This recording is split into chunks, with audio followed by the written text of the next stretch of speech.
Gente, só um aviso rapidinho. Nesse episódio, a gente aborda um pouquinho sobre suicídio, sobre tentativa de suicídio e a saúde mental da Julie. Então, quem acha isso aí um tema sensível, é melhor não ouvir por enquanto, certo? Certo.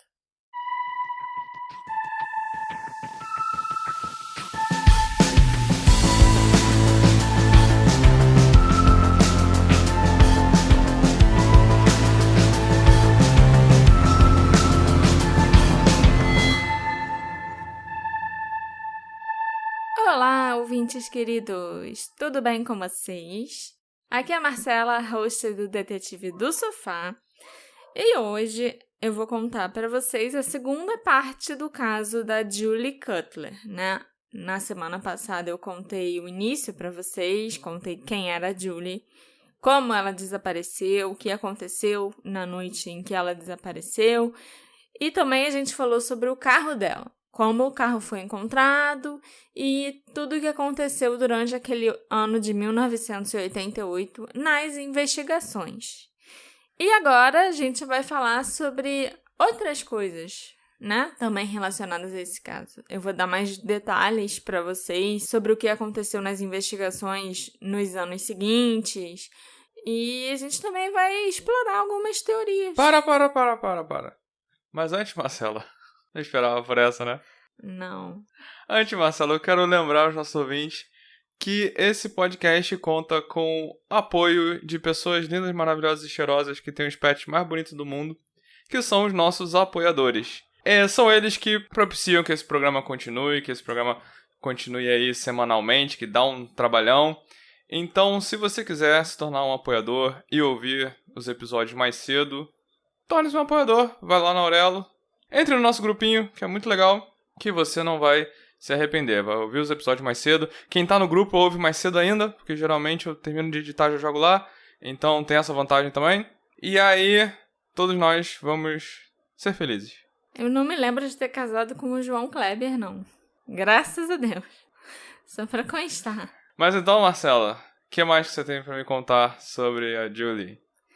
Ao invés de continuar a contar o caso da Julie a partir do ponto onde a gente parou na semana passada, quando as investigações foram encerradas ainda em 88, depois que o carro dela foi encontrado e pessoas de interesse foram interrogadas e tal, mas não se chegou a lugar nenhum, eu quero voltar um pouco no tempo e contar algumas coisas que eu descobri sobre a Julie para vocês. Esse caso, inclusive, ele teve que ser dividido em duas partes, porque quando eu achei que eu estava terminando de pesquisar e concluindo o roteiro, eu me deparei com um inquérito de 2022 ali na íntegra. Então, lá fui eu ler todas as páginas do inquérito mais recente, né, que aconteceu em novembro do ano passado. E uma das primeiras coisas que me chamou a atenção é que a viagem da Julie pela Europa parecia ter sido perfeita, né? Tipo, viagem dos sonhos. Inglaterra, Itália, Grécia. Mas parece que não foi bem assim. Ou pelo menos não foram só flores. Ela tinha viajado sozinha, né? Sozinha, exatamente. O pai da Julie, o Roger Cutler, disse que quando ela estava na Grécia, a Julie ligou para ele dizendo que ela teve um problema com um homem e que ele a machucou. Uma das amigas de faculdade da Julie, a Rebecca Bateman, também estava na Europa na mesma época que a Julie, e ela pôde dar mais detalhes sobre tudo o que aconteceu na Grécia. Segundo a Rebecca, a Julie conheceu um homem com quem ela começou a se relacionar prontamente. A Rebecca avisou para ela tomar cuidado, porque ela não sabia nada a respeito daquele cara e ele podia estar querendo só se aproveitar da Julie. Mas a Julie nem ligou para o alerta da Rebecca. Até que uma noite, a Julie ligou histérica para ela, dizendo que esse homem a havia roubado. Parece que houve uma grande confusão, a polícia foi chamada e no final ficou comprovado que o homem não tinha roubado absolutamente nada da Julie. Mas é claro, né, que depois disso tudo o relacionamento terminou. E para surpresa da Rebecca, a Julie reagiu muito mal a esse término. Ela ligou para Rebecca aos prantos e como a Rebecca não estava nem entendendo o que a Julie dizia no telefone, ela resolveu ir até o local onde a Julie estava hospedada. Quando ela chegou no hotel, a Julie tinha cortado os 2 pulsos e o quarto estava todo ensanguentado. A Julie precisou ser levada direto para um hospital para receber cuidados e, felizmente, ela se recuperou bem, não chegou nem a correr risco de morte. A Julie, mais tarde, escreveu sobre esse incidente na Grécia em seu diário e ficou muito claro que o término daquele relacionamento naquela noite a deixou extremamente angustiada. Depois disso, a Julie deixou a Grécia e foi para o Reino Unido, onde ela aparentemente tinha outro namorado, o John. Essa relação parece ter sido mais saudável, né? E o John até foi para Perth para ajudar nas buscas pela Julie depois que ela desapareceu. Isso eu cheguei até a mencionar no episódio passado. Sim. Depois que a Julie e a Rebecca voltaram para a Austrália, elas continuaram próximas, saindo juntas, indo a festas e boates regularmente. A Rebecca afirmou que a Julie era uma pessoa muito reservada e ela não costumava falar sobre homens e namorados nem com as amigas. Cerca de 1 mês antes da Julie desaparecer, ela procurou a Rebecca para contar que era gay ou bissexual. Ela também contou que durante o ensino médio ela teve um relacionamento de longo prazo com uma amiga da escola, mas esse relacionamento havia terminado antes da Julie ir para a faculdade. A Rebecca ficou bastante surpresa com essa novidade da Julie, porque ela sempre tinha visto a amiga com homens, e também porque ela viu o estado em que a Julie ficou por causa daquele cara na Grécia, né? A Julie também disse para a melhor amiga, a Jennifer, no início de 86, que ela acreditava que era gay e que ela teve um relacionamento com essa amiga da escola. A Jennifer sabia que a Julie e a família dela tinham fortes opiniões religiosas e que a Julie e a irmã até tinham estudado num internato católico. Então a Jennifer sentiu que a Julie pode ter tido muita dificuldade em se assumir gay devido a essa formação religiosa que ela teve. E assim como a Rebecca, a Jennifer também ficou surpresa com a informação, porque ela sabia que a Julie namorava homens e mantinha relações sexuais com eles. Ela saiu com vários garotos durante a faculdade, ela teve um namoro mais sério com um cara chamado Pete Docker e também teve relacionamentos com homens quando ela estava na Europa, né? Livre, leve e solta. O grego, o John. A irmã da Julie, a Nicole, era a única que não ficou totalmente surpresa quando a Julie contou que era gay, porque ela sabia que a Julie tinha um relacionamento muito próximo com outra aluna na escola, no internato, né, que elas frequentavam, e que provavelmente era mais do que só uma amizade. A Nicole também reparou que as duas se afastaram quando a Julie começou a fazer faculdade e não se viram ou tiveram contato nos anos seguintes. Foi só para essas 3 pessoas, para Nicole, para Rebecca e para Jennifer, que a Julie aparentemente se assumiu como gay ou bissexual, porque ela falou para Rebecca que ela ainda não sabia, né, se ela era gay ou bi. Eu me sinto um pouco mal de estar falando tanto sobre a vida privada da Julie, ainda mais com a gente sabendo que ela era uma pessoa tão reservada, né? E até contando coisas aqui que ela provavelmente não queria que as pessoas soubessem, que ela não tinha contado para muita gente quando ela estava viva. Mas são coisas que nos ajudam a entender melhor quem ela era e que podem ter afetado a saúde mental dela também. Tanto a Rebecca quanto a Jennifer revelaram para a polícia que a Julie engravidou em 1986, antes dela viajar para a Europa. E ela optou por interromper a gravidez porque ela sentia que não tinha condições de cuidar de uma criança naquele estágio da vida. A Jennifer foi quem acompanhou a Julie no dia do procedimento, e ela e a Rebecca se lembram que a Julie estava muito triste e chateada por estar interrompendo a gravidez, mas ela sabia que era a coisa certa a fazer. Ninguém mais, além da Rebecca e da Jennifer, soube dessa gravidez e desse procedimento, e a Julie nunca mais tocou nesse assunto nem com elas duas. Nem para a irmã, a Julie chegou a falar sobre isso. A Jennifer também revelou que a Julie, apesar de parecer estar sempre pra cima e se divertindo e tal, era uma pessoa muito imprevisível e deprimida.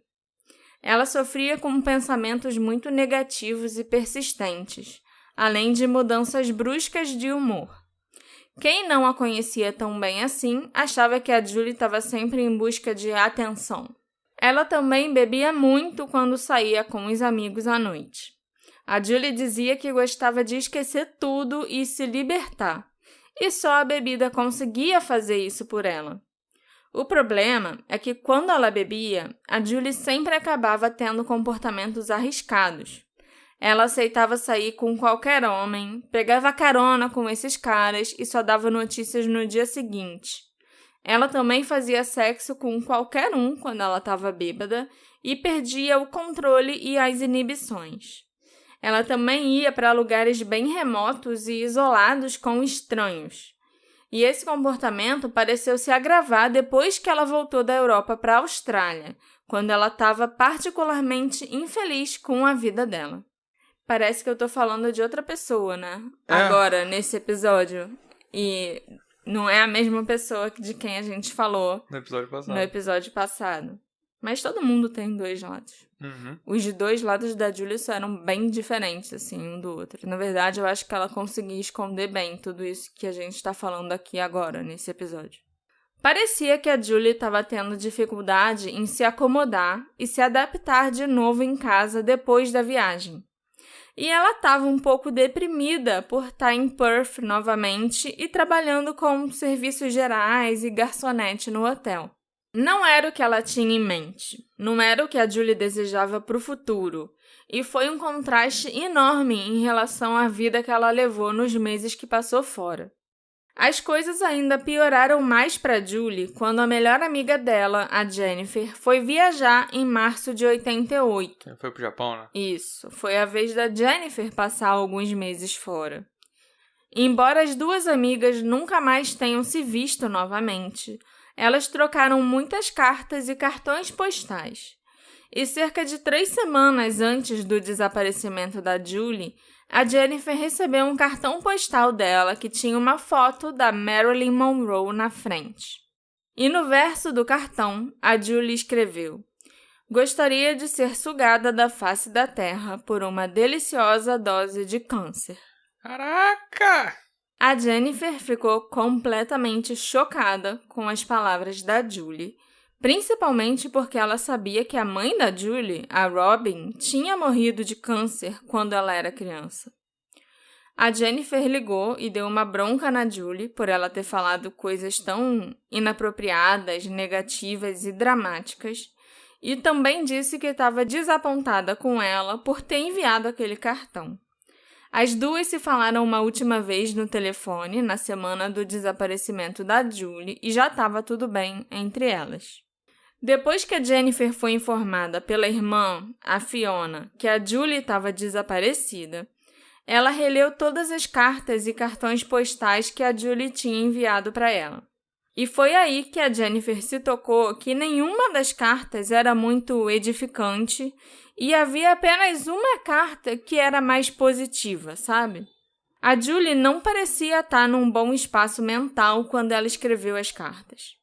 A Jennifer se sentiu muito mal por ela não ter percebido que as cartas da amiga podiam ser um pedido de socorro, um pedido de ajuda, e por ela não ter feito nada para ajudar a Julie na época. A Jennifer compartilhou com os investigadores as cartas enviadas pela Julie para ela. E em uma dessas cartas, a Julie mencionava um homem chamado Idris, que ela conheceu através do trabalho no hotel e com quem ela estava em um tipo de relacionamento. O tal de Idris queria que a Julie viajasse com ele para o Marrocos e tudo, mas ela recusou. Além da menção ao Idris, a Jennifer não se lembrava da Julie ter mencionado mais ninguém ou nenhum outro relacionamento com qualquer outra pessoa. Ela também disse para a polícia que, em todos os anos de amizade, ela nunca tinha ouvido a Julie falar sobre um possível desejo de cometer suicídio. A irmã da Jennifer, a Fiona, também estava ciente de um homem chamado Idris com quem a Julie estava saindo. Além dele, a Fiona tinha ouvido a Julie falar de um cara chamado Hyams, mas aparentemente nenhum dos dois era um parceiro permanente da Julie. Ainda falando sobre a Fiona, que além de irmã da Jennifer, era colega de casa da Julie, ela lembrou à polícia que algumas semanas antes da Julie desaparecer, aconteceu um roubo na casa que elas dividiam. Ambas perderam alguns itens pessoais, incluindo o passaporte da Julie e alguns dos seus cartões, e algum dinheiro também foi roubado da casa. A polícia foi chamada, é claro, e a Fiona ficou muito surpresa na época ao saber pelos investigadores do roubo que a porta da frente havia sido deixada destrancada, e foi por lá que o ladrão provavelmente entrou. A Fiona achou isso muito estranho, muito perturbador, porque ela e a Julie nem costumavam usar a porta da frente. Então, como ou por que aquela porta estava destrancada? Foi concluído que aquele roubo foi um crime de oportunidade. Um ladrão encontrou uma casa destrancada e fez a festa. O que era estranho é que basicamente tudo o que foi roubado era da Julie, até o passaporte dela. Era como se ela fosse o alvo daquele roubo, segundo a Fiona. Mas não havia nada sobre o crime ou os itens levados que sugerisse para a polícia, pelo menos naquela época, que houvesse outro motivo além de um roubo comum. Claro que depois que a Julie desapareceu, o caso do roubo foi verificado pela polícia novamente. Mas não havia nada que sugerisse que o roubo tivesse ligado ao desaparecimento da Julie. A Fiona ainda deu mais uma informação importante para a polícia após o desaparecimento da Julie. Ela estava muito preocupada com um curso de idiomas que ela queria fazer na Milner International College of English, para se qualificar para o ensino de inglês como segunda língua, inglês para estrangeiros, né? Uhum. Aparentemente, a Julie foi informada que ela não poderia manter o seu emprego no hotel e estudar ao mesmo tempo, porque seria impossível conciliar os horários. E a Julie estava muito chateada porque ela não tinha como pagar pelo curso que ela queria tanto fazer, além de arcar com as despesas pessoais, né? Sem o trabalho dela no hotel. Esse curso que ela queria fazer era intensivo, e a Julie teria que estudar lá nessa faculdade de segunda a sexta, das 9 da manhã até as 5 da tarde. Se a Julie pegasse turnos da noite no trabalho do hotel, por exemplo, ela não ia ter tempo nem para dormir, quanto mais para se dedicar realmente ao curso. Esse curso duraria só 1 mês e a Julie chegou a procurar o pessoal do hotel para ver se ela conseguia tirar uma licença ou até férias. Mas ela era uma funcionária nova lá. Ela estava trabalhando há poucos meses, então esse pedido foi negado. A Valma Greenwich, que era a diretora do Milner College naquela época, conversou com a polícia sobre a situação da Julie na instituição. Ela disse que, de fato, a Julie tinha se matriculado num curso intensivo de inglês de 1 mês, mas ela desistiu pouco antes de começar. A Valma também contou que a Julie veio vê-la e elas conversaram sobre as circunstâncias da Julie e o curso intensivo em que ela se matriculou. A Julie estava muito triste, emotiva e até chorou bastante durante essa conversa. Ela mencionou que não tinha uma rede de apoio e que a mãe havia morrido há alguns anos. A Julie também disse para Valma que ela estava um pouco inquieta depois de ter voltado da viagem para o exterior, que ela estava morando com uma amiga e passando por dificuldades financeiras.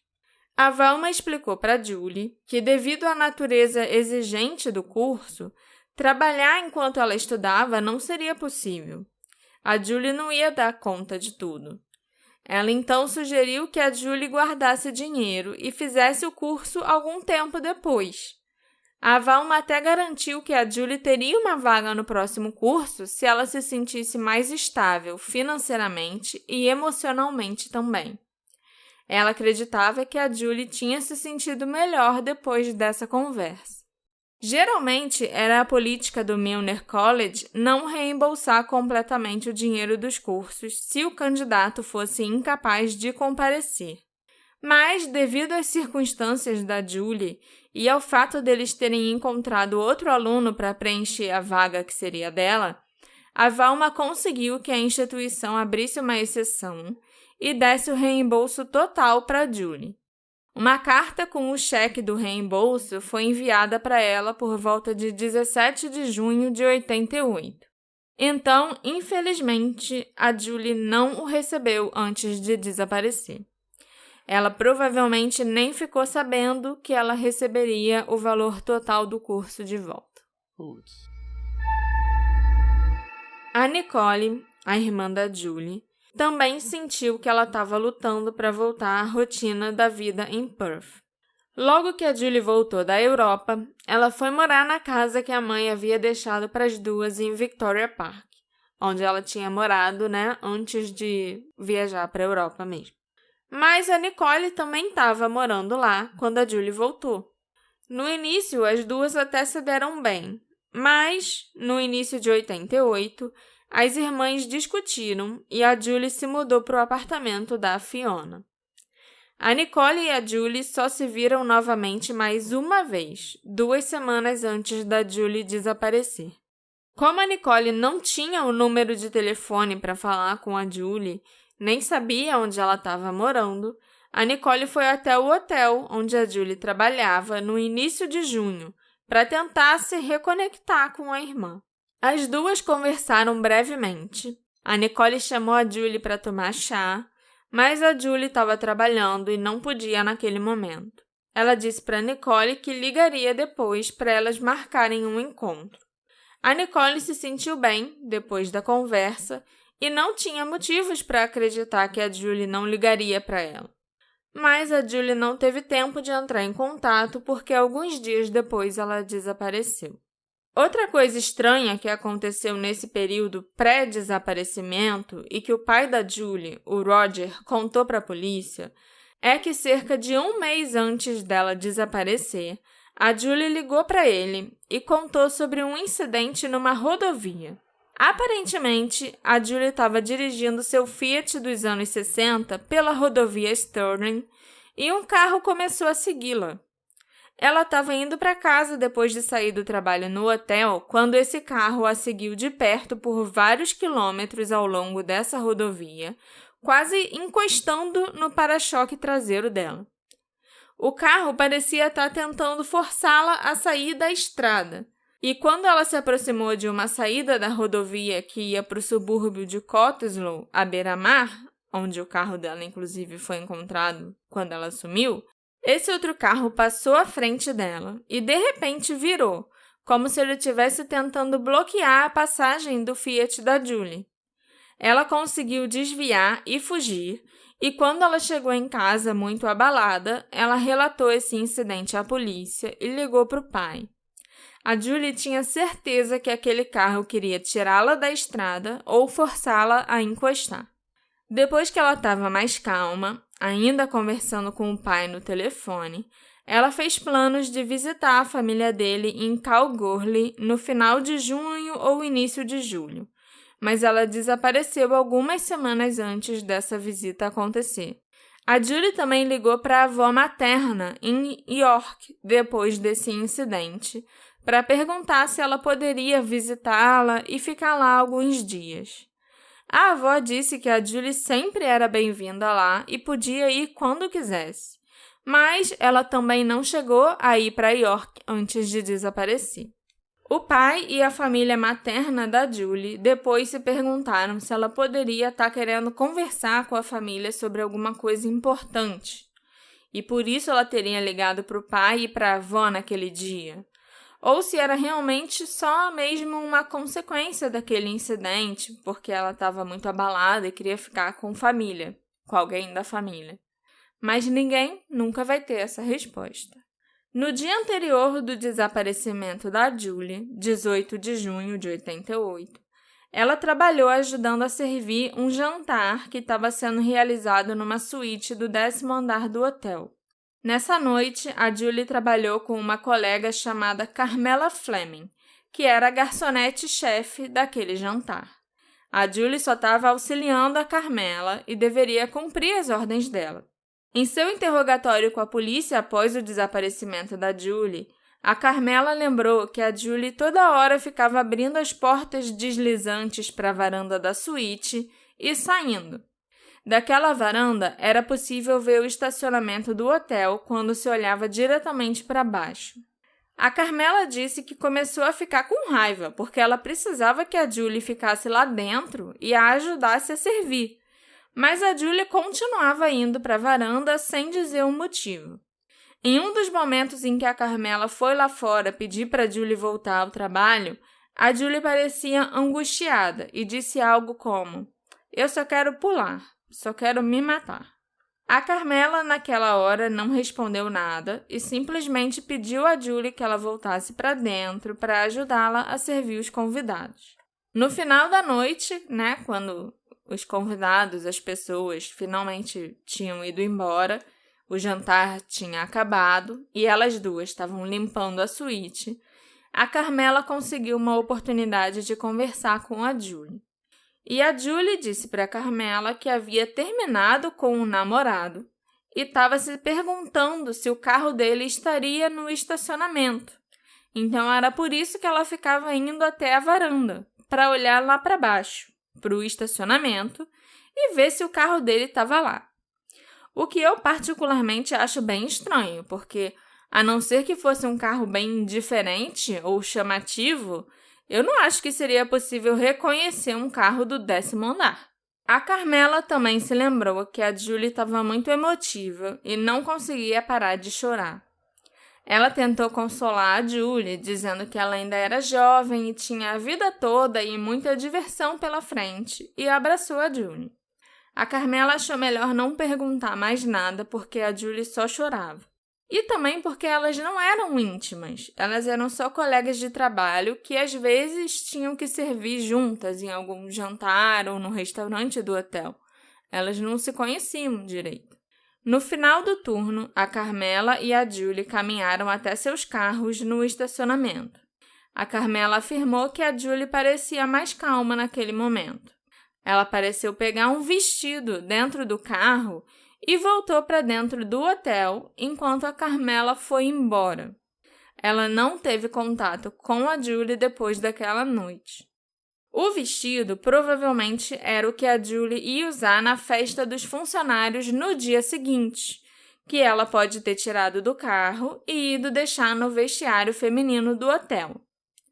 Mas é bem curioso que no dia 18, no sábado, ela já tivesse com um vestido no carro e já o tenha deixado lá para usar no dia seguinte, porque no domingo, dia 19, de manhã, ela falou para a tia no telefone que não tinha certeza se ia na festa. Foi a tia quem a incentivou a ir, e as duas ficaram conversando até sobre o que a Julie poderia usar no evento. 10 anos após o desaparecimento da Julie, os policiais receberam algumas informações sobre um curta-metragem dirigido por um homem chamado Peter Grant em 1986, chamado Nocturnes, que poderia ter relevância para o desaparecimento da Julie. Quê? O tal de Peter Grant havia estudado no Instituto de Tecnologia da Austrália Ocidental na mesma época em que a Julie estudou lá.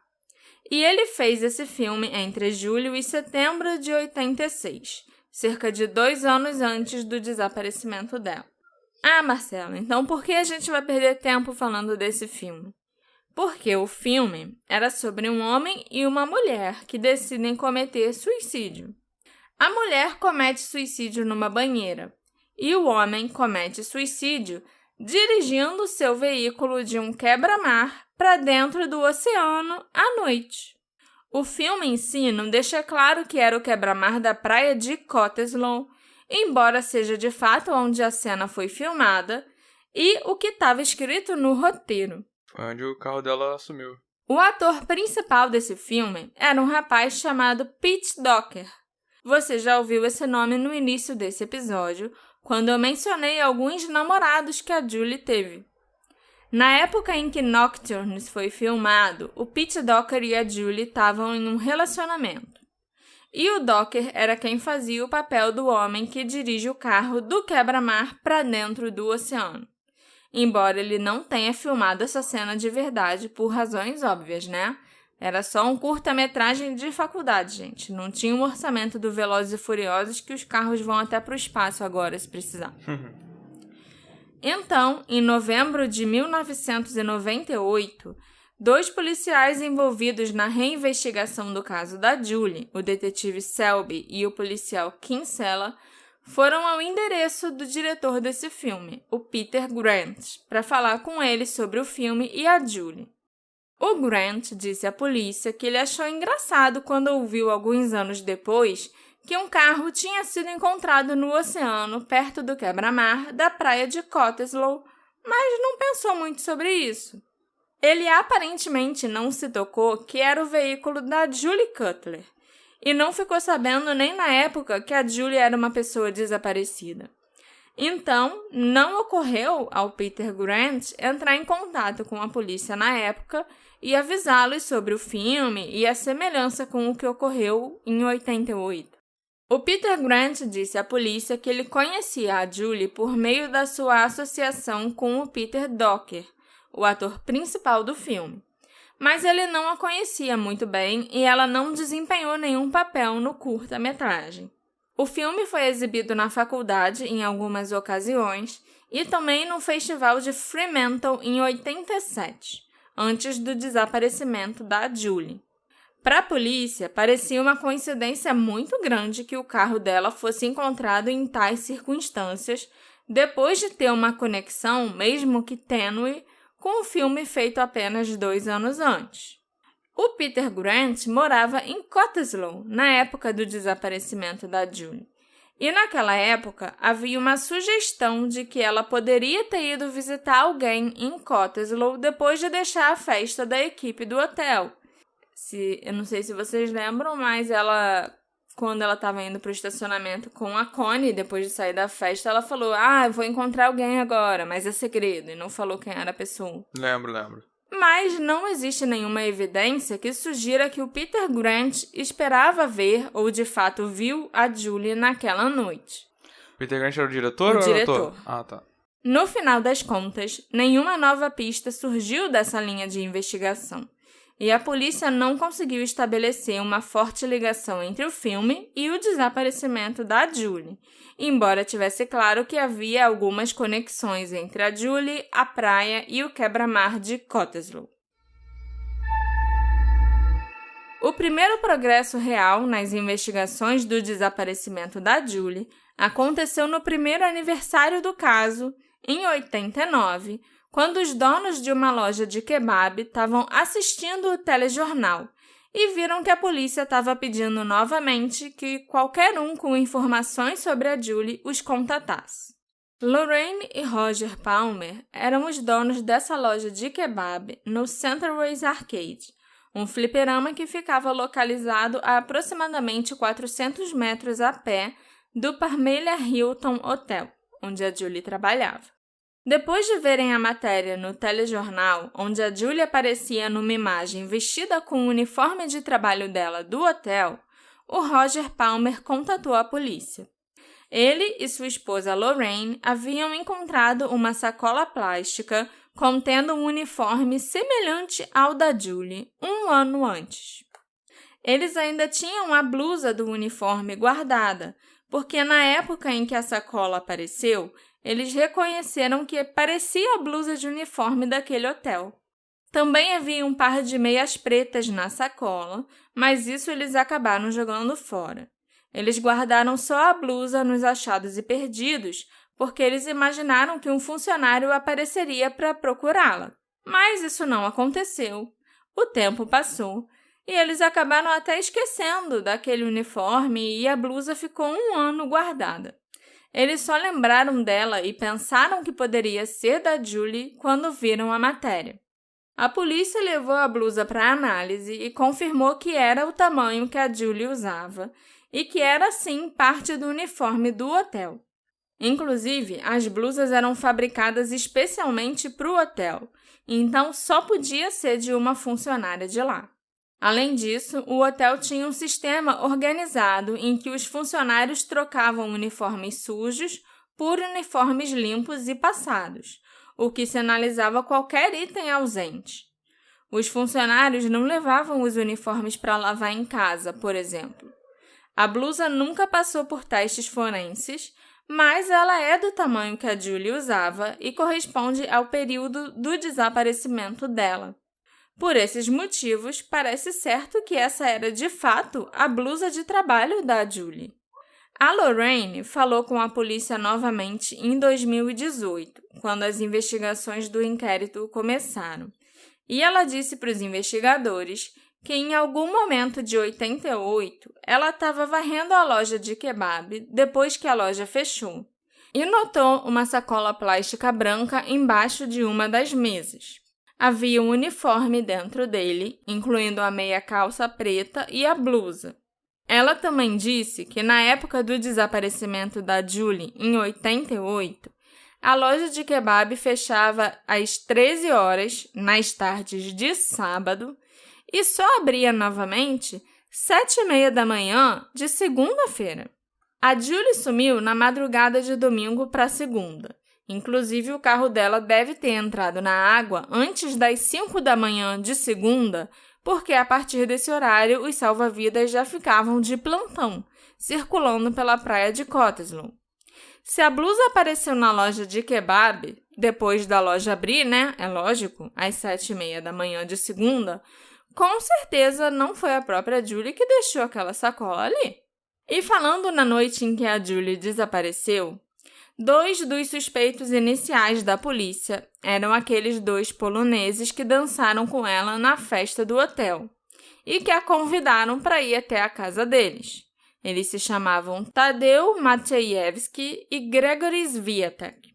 Embora o apartamento deles 2 tivesse sido revistado em junho de 88, os oficiais do Esquadrão de Casos Arquivados voltaram ao apartamento em 2018 e realizaram novas buscas nas instalações, incluindo aí mover os tapetes, tirar carpete e conduzir uns testes forenses mais completos. Mas nada digno de nota foi encontrado. Os 2 ainda moravam lá? Não. Os moradores, Novos atuais deixaram a polícia conduzir esses testes. A polícia também tentou rastrear os 2 homens. Um grande amigo desses 2 poloneses foi entrevistado pela polícia em 2018. Ele informou que ele conheceu o Gregory por meio de seu irmão e, em seguida, conheceu o Tadeusz por meio do Gregory.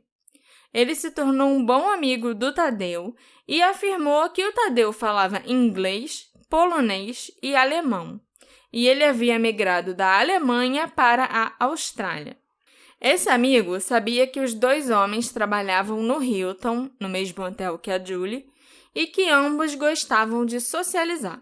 Eles nunca mencionaram nada sobre qualquer envolvimento no desaparecimento da Julie, mas o Tadeusz disse que a polícia os interrogou porque eles estavam dançando com ela na noite anterior ao desaparecimento. O Tadeusz até disse que ele tentou dar uns pegas na Julie depois de dançar com ela, mas ela não quis, então ele desistiu.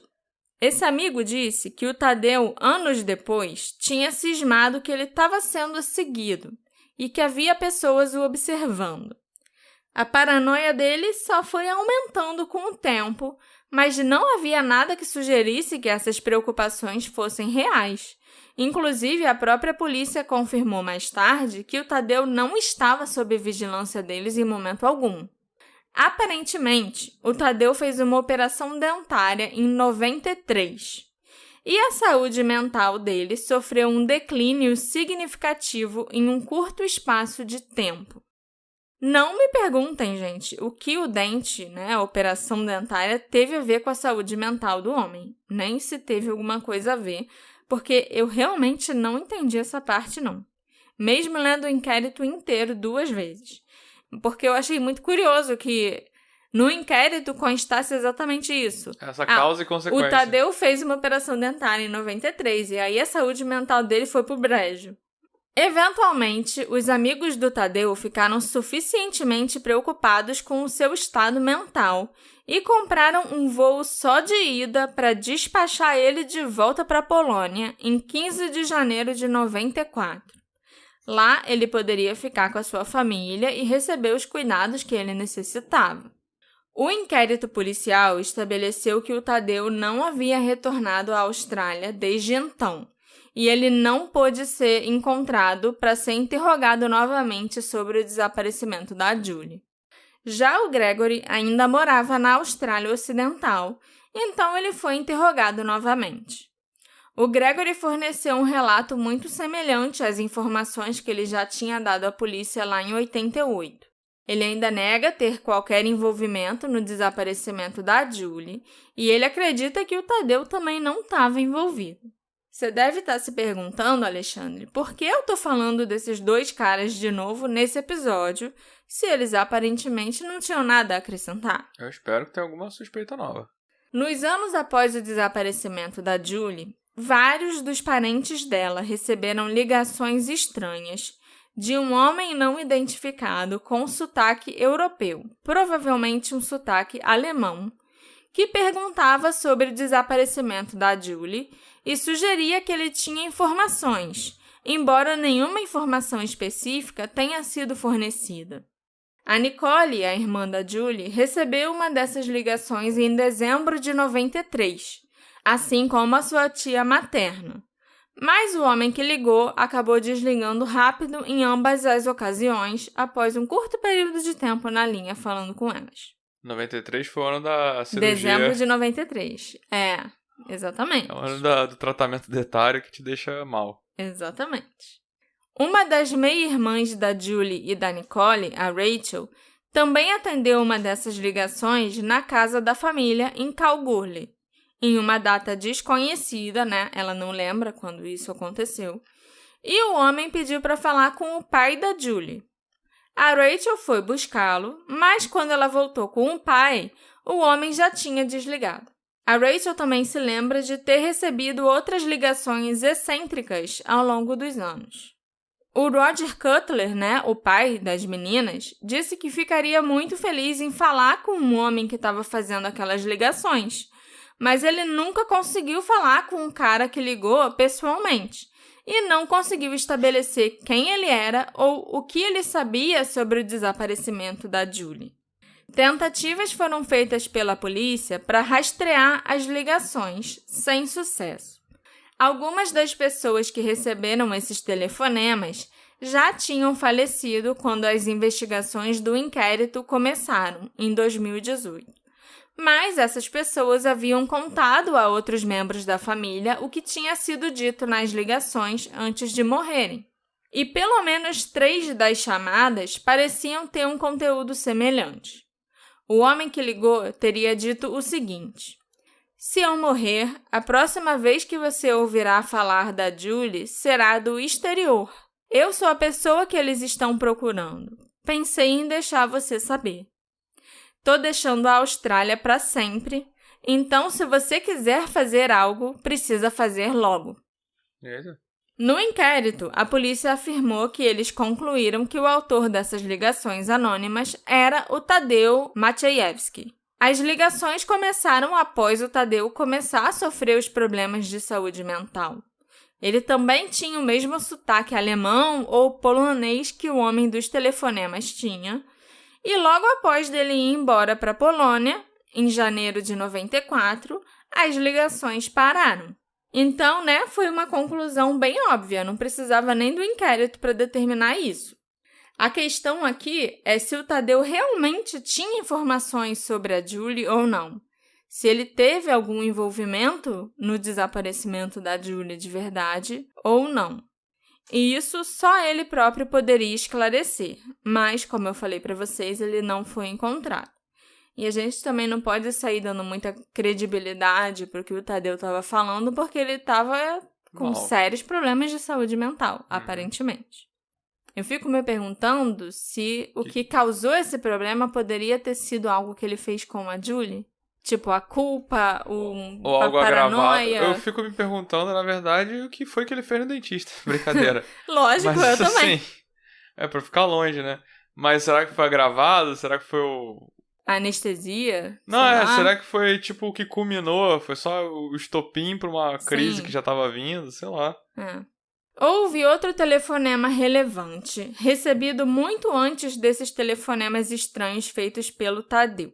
Uma mulher chamada Jacqueline Hunter, que era cuidadora da avó paterna da Julie, atendeu uma ligação incomum poucos dias depois do carro da Julie ter sido encontrado. A Jacqueline estava na sala com a senhorinha quando o telefone tocou e ela foi atender. Do outro lado da linha, uma mulher desconhecida afirmou que morava numa casa na estrada de acesso à praia de Cottesloe. E ela também disse que, na noite do desaparecimento da Julie, ela ouviu uma mulher gritando. Mas, antes que a Jacqueline pudesse obter qualquer detalhe dessa interlocutora, a avó da Julie pegou o telefone e teve uma breve conversa com a mulher antes de ficar chateada e desligar. Mais tarde, a Jacqueline contou para o Roger Cutler, o pai da Julie, sobre a ligação, mas a tal mulher misteriosa nunca mais ligou novamente. A última grande descoberta desse caso aconteceu em 96 e foi feita por um homem chamado Calverley Stewart, que trabalhava no Departamento de Proteção Ambiental. Ele era muito consciente sobre proteger o meio ambiente e costumava recolher lixo ao caminhar na praia. Num sábado, 19 de outubro de 96, o Calverley estava caminhando pela orla da praia de Cottesloe quando ele notou uma sacola plástica numa área de matagal. Ele se abaixou para recolher aquela sacola para jogar fora, né? E notou alguns objetos saindo da areia. Eles estavam meio que enterrados ali na areia, mas dava para ver uma parte dos objetos, entendeu? Uhum. Esses itens estavam desgastados e consistiam em uma agenda do ano de 1988, uma bolsa feminina, uma carteira feminina, uma lixa de unha, metade de uma caneta quebrada com o nome de um bar local e um talão de cheques do banco Westpac. O Calverley recolheu os itens e os levou para o seu carro. No dia seguinte, ele escreveu uma carta para o jornal da comunidade local, falando que ele tinha encontrado aquelas coisas. E ele também pediu que, se alguém tivesse perdido aqueles itens na praia de Cottesloe em 88, o contatasse para recebê-los de volta. A carta foi publicada na edição do jornal local em 26 e 27 de outubro de 96. Mas ninguém entrou em contato com o Calverley para recuperar os itens. Ninguém deve ler essa parte do jornal. Deve ser tipo uns classificados, né? Aham. E eu também não sei se a pessoa vai lembrar que perdeu essas coisas aleatórias na praia quase 10 anos antes. Quando o Calverley viu um artigo de jornal sobre o desaparecimento da Julie em 29 de janeiro de 97, que mencionava que a bolsa dela nunca tinha sido localizada, ele contatou a polícia, entregou os artigos que ele tinha encontrado e mostrou exatamente onde eles estavam. Novas buscas naquele local encontraram apenas a outra metade da caneta quebrada. A Julie tinha uma conta no banco Westpac, cujo talão foi encontrado. E ela também mantinha diários anuais, alguns dos quais já estavam em posse da polícia. Ela não usava sempre o mesmo tipo de diário consistentemente e não tinha sido encontrado nenhum diário do ano de 88 nas coisas dela. Mas ela geralmente usava cadernos comuns, ao invés de agendas com datas daquele ano e tal, para escrever. A irmã da Julie, a Nicole, e uma tia delas foram chamadas para tentar identificar, para verificar se aqueles itens pertenciam a Julie. Mas elas não tinham certeza. Nem a bolsa? A tia sabia que a Julie estava usando uma bolsa marrom, porque a tal bolsa marrom não estava no apartamento dela. Então, ela tinha que estar usando naquela noite. E a bolsa que foi encontrada parecia ser marrom. Algum momento já foi marrom. Mas é aquilo, já tinham passado mais de 8 anos. Acho que quase 9 anos. Então é difícil você reconhecer se uma bolsa que ficou ali meio enterrada na areia, que pode ter estado na água em algum momento, exposta aos elementos, é a mesma bolsa que a sua sobrinha tinha naquela época que ela sumiu, sabe? Então, assim, certeza absoluta, nenhuma delas duas conseguiu ter. Infelizmente, os itens encontrados pelo Calverley parecem ter sido perdidos ou destruídos nos últimos anos, e eles não estão mais disponíveis para serem periciados. Só o que restou foram fotos dos itens em questão. De fato, durante o inquérito, que começou, em 2018, a polícia admitiu que a maior parte das evidências físicas desse caso foi perdida. Além disso, quase todas as declarações originais das testemunhas tomadas em 88 e 89 também desapareceram. Hoje em dia, os investigadores do caso acreditam que aqueles itens eram sim da Julie. Tanto que novas buscas foram realizadas naquele local em 2018. Mas essas buscas não produziram nenhuma descoberta significativa. A polícia vacilou completamente em relação ao armazenamento e manutenção de evidências, nesse caso, Pelo amor de Deus, onde já se viu simplesmente destruir os objetos porque ainda não existia uma forma de confirmar se eles eram da Julie ou não? Dizem que até a camisa foi perdida. A camisa do uniforme, encontrada na loja de kebab. Hoje em dia, com certeza já teria uma forma de procurar DNA naquela blusa e comparar com o DNA da Julie, E também onde foram parar os registros de interrogatórios das testemunhas e dos suspeitos? Foi muita negligência que aconteceu. E o pior é que essa não foi a única investigação daquela época a ser atrapalhada em Perth por esses mesmos motivos. Vários outros casos, até mesmo de homicídios não resolvidos, sofreram por causa de erros assim. O inquérito concluiu que todas as vias de investigações possíveis para tentar localizar a Julie foram esgotadas. A opinião dos investigadores era que não havia nenhuma dúvida de que a Julie já estava morta. Quanto à forma como ela morreu, restam 2 cenários possíveis. A Julie foi assassinada entre 20 e 22 de junho de 88 e a pessoa ou pessoas responsáveis garantiram que o veículo dela entrasse na água na praia de Cottesloe, ou a Julie tirou a própria vida entre as primeiras horas do dia 20 e o dia 22 de junho de 88, jogando seu veículo no oceano na praia de Cottesloe e talvez até se afogando perto daquele local. Muito provavelmente se afogando, naquele local. O que foi completamente excluído no inquérito é que tenha sido um acidente. Que o carro dela tenha ido parar na água por acidente, entendeu? E que, ela também nunca foi encontrada porque, sei lá, o corpo foi embora. Azar. Foi azar, entendeu? Um acidente é algo que está completamente descartado nesse caso. Existe uma série de fatores que apontam para uma pessoa ou pessoas envolvidas na morte da Julie. Toda a família e os amigos dela expressaram a opinião de que ela não teria tirado a própria vida deliberadamente.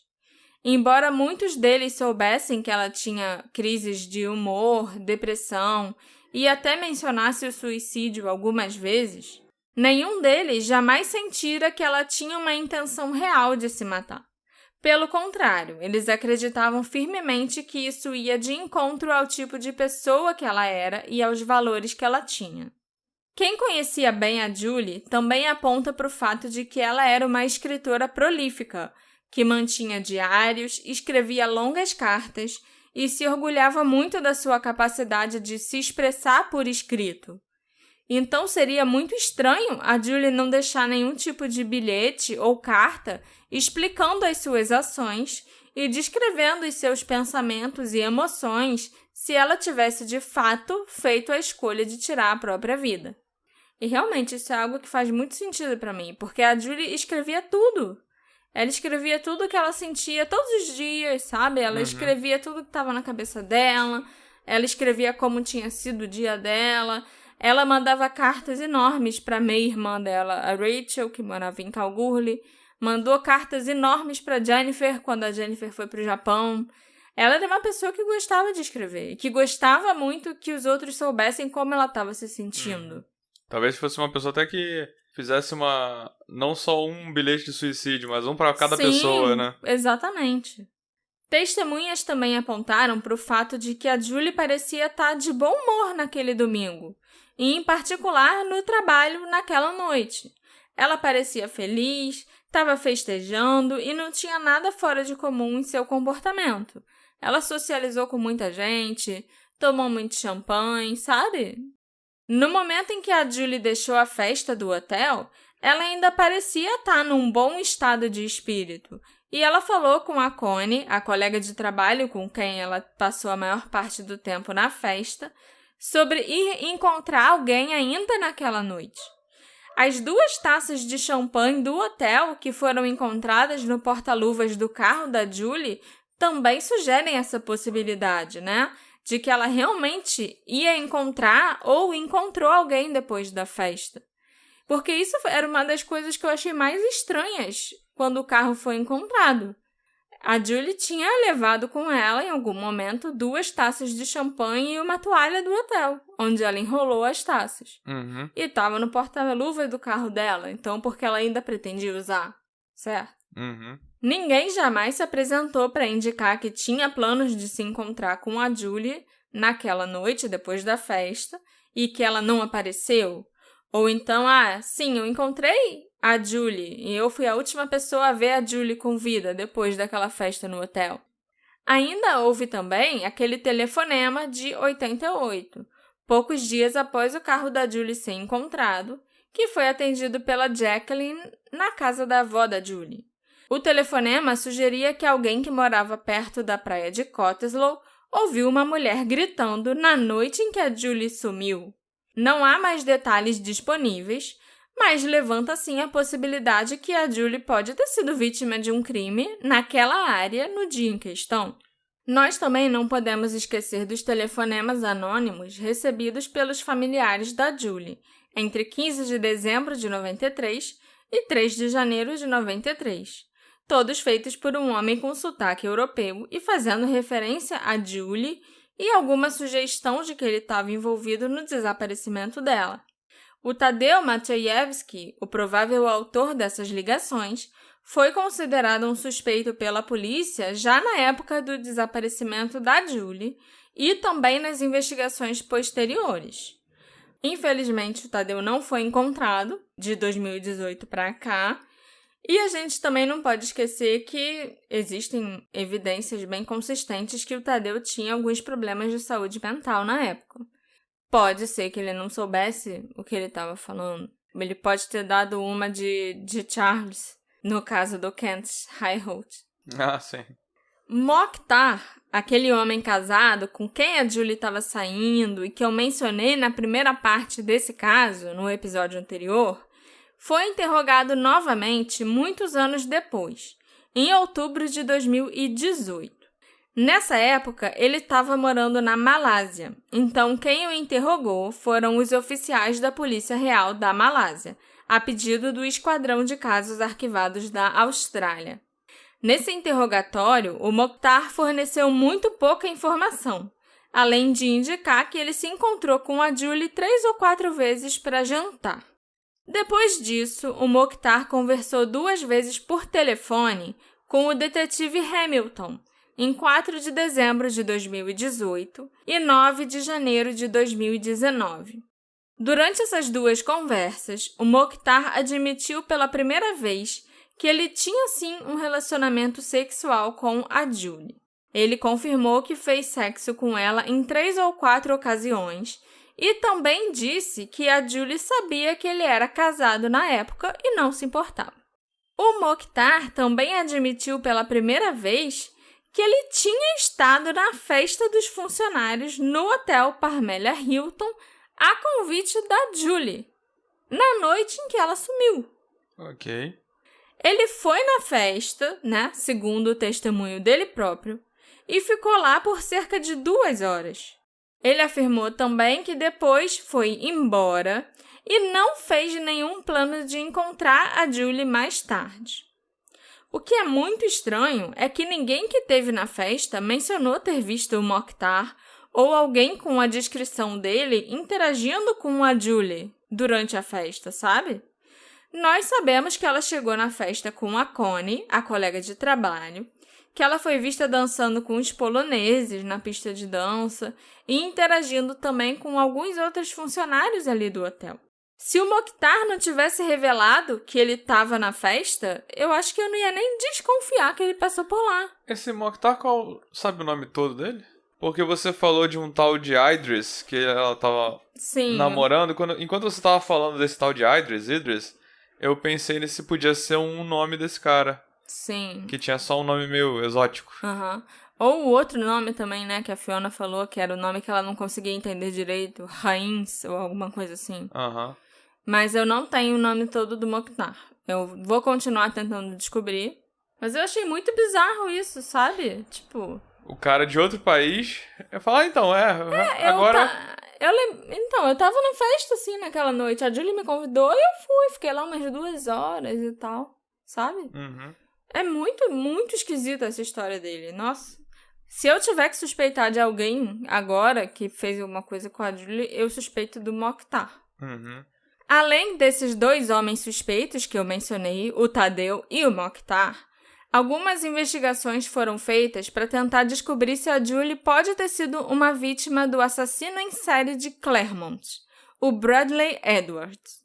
Ele foi condenado recentemente pelo assassinato de 2 mulheres, chamadas Jane Rimmer e Ciara Glennon, que aconteceu em 96 e 97, respectivamente, e ele é suspeito de diversos outros assassinatos e desaparecimentos que aconteceram nessa mesma época na região de Claremont.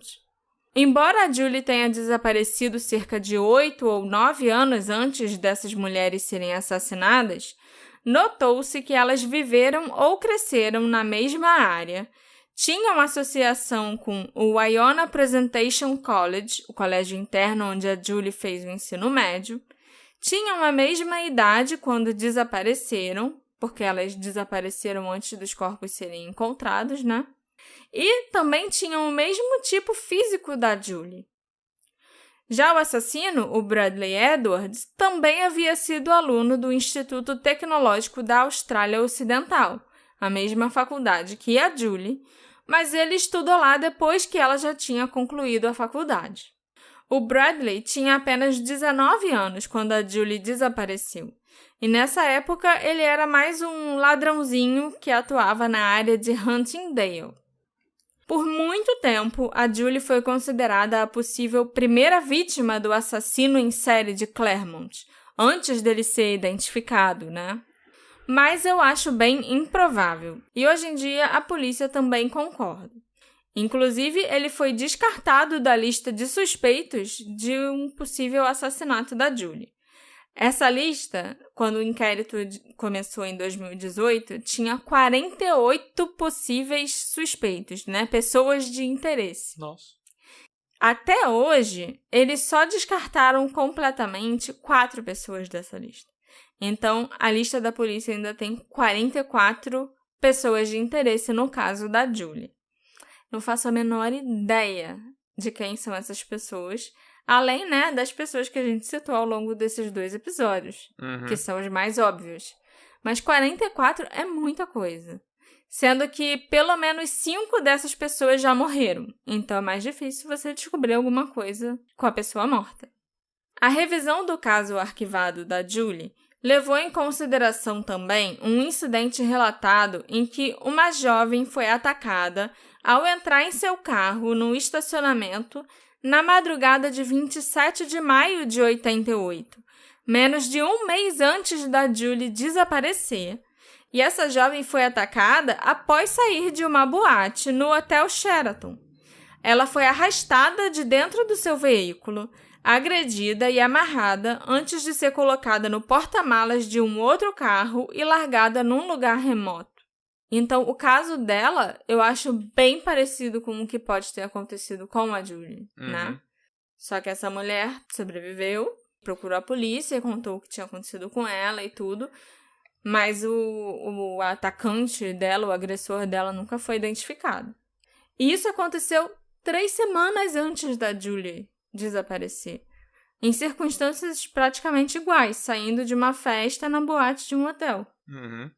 Em um hotel perto do hotel onde a Julie trabalhava. Outra jovem também foi atacada de maneira semelhante por um desconhecido enquanto tentava entrar em seu carro, depois de trabalhar no Sheraton em fevereiro de 93. O agressor dessa menina tentou empurrá-la para o banco do passageiro, mas ela conseguiu escapar do carro, voltar para dentro do hotel e pedir ajuda. As semelhanças com a Julie saindo de uma festa na boate do Hotel Hilton que ela trabalhava em junho de 88, lógico, foram notadas nesses 2 casos, principalmente no primeiro. Mas não há outro vínculo estabelecido entre esses eventos e os agressores das 2 mulheres nunca foram identificados. Eu achei uma notícia que saiu no jornal da época, inclusive, sobre esse primeiro caso, que aconteceu 3 semanas antes do desaparecimento da Julie. Eles nunca revelaram qual era o nome verdadeiro dessa mulher, né? Ela só ficou sendo chamada de Dorothy na reportagem.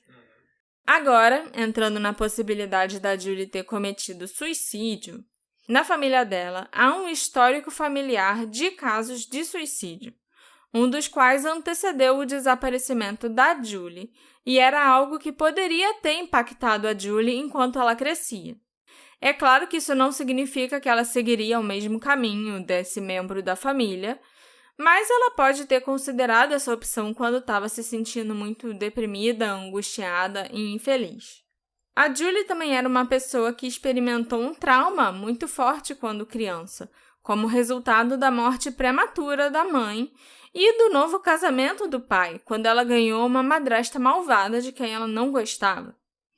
A Julie, então, se tornou uma adulta um pouco perturbada, com mudanças bruscas de humor e que sempre reagia dramaticamente em momentos de crises pessoais. Ela havia falado sobre suicídio com alguns amigos e ela também já tinha, aparentemente, tentado cometer esse ato na Grécia após o rompimento de um relacionamento. Quem teve acesso aos diários da Julie durante o inquérito afirma que eles refletem as evidências de testemunhas sobre a tendência da Julie ao drama, sobre a sua profunda tristeza pela perda da mãe, os seus sentimentos conflitantes sobre a sua infância e alguma desesperança sobre o caminho que a vida dela estava tomando. Ela parece ter reconhecido em seus diários que ela tinha a tendência de escolher correr riscos em termos de encontros sexuais, em parte para preencher um vazio que ela tinha na vida. A correspondência da Julie com a Jennifer Marr nos meses que antecederam seu desaparecimento também refletem um estado de espírito perturbado.